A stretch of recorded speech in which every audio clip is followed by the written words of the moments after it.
আসসালামু আলাইকুম।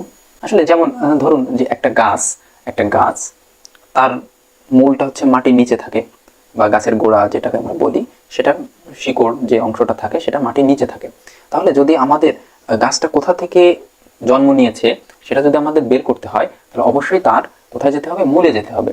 তাহলে একটি সংখ্যা ধরুন 8 বা 16, তাহলে এই সংখ্যাটা আসলে কোথা থেকে তৈরি হয়েছে, এর মূলটা আসলে কোথায়, সেটা বের করার কাজই হচ্ছে বর্গমূল বা ঘনমূল। তাহলে এটাকে যদি আমরা ঘনমূল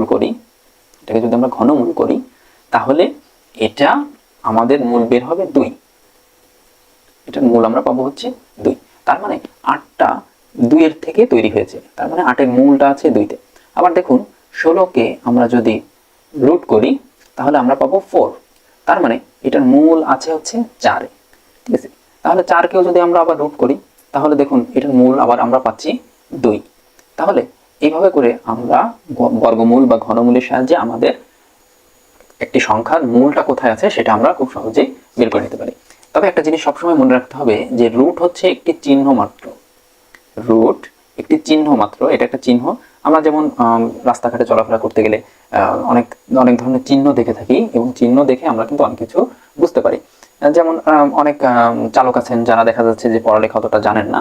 এখন রাস্তায় যদি আপনি লিখে রাখেন ডান দিকে মোড় আছে বা বাম দিকে মোড় আছে, তাহলে দেখা যাচ্ছে যে ওই চালকটা হয়তো সেটা বুঝতে নাও পারে। তাহলে আপনি যদি এই পাশে এরকম একটা চিহ্ন দিয়ে রাখেন, তাহলে সকলেই সহজে এটা বুঝতে পারবে যে আমার ডান দিকে মোড় আছে। বা আপনি বাম দিকে যদি এরকম একটা চিহ্ন দিয়ে রাখেন, তাহলে সেই চালকটা তখন বুঝতে পারবে যে আমার বাম দিকে মোড় আছে। দেখবেন স্কুলের সামনে, রাস্তার পাশে বিভিন্ন ধরনের চিহ্ন দেওয়া থাকে, হাসপাতালের পাশে বিভিন্ন ধরনের চিহ্ন দেওয়া থাকে। আমরা সেই সকল চিহ্নগুলো দেখে খুব সহজেই বুঝতে পারি যে আমাদের সামনে কি আছে। তো ঠিক গণিতে এরকম একটি চিহ্ন আমরা ব্যবহার করি যেটাকে আমরা রুট হিসেবে চিনি। তো এই রুটটা মূলত একটা চিহ্ন হিসেবে কাজ করে, যেটার মান হচ্ছে 1/2। তাহলে এটা আমাদের সবসময় মনে রাখতে হবে যে এটা একটা চিহ্ন, সেটা কার চিহ্ন? 1/2 এর চিহ্ন। তাহলে 1/2 এর চিহ্নটা যদি আমরা ব্যবহার করি তাহলে খুব সহজেই আমরা 1/2 না লিখে আমরা চিহ্নটা ব্যবহার করলেই হবে। তার মানে আমরা যদি লিখি যে 9 এর পাওয়ার, যদি আমরা রুট লিখি, তার মানে হচ্ছে 9 এর পাওয়ার হিসেবে আছে 1/2। তাহলে খুব সহজ, তাহলে রুট লেখাও যা, 1/2 লেখাও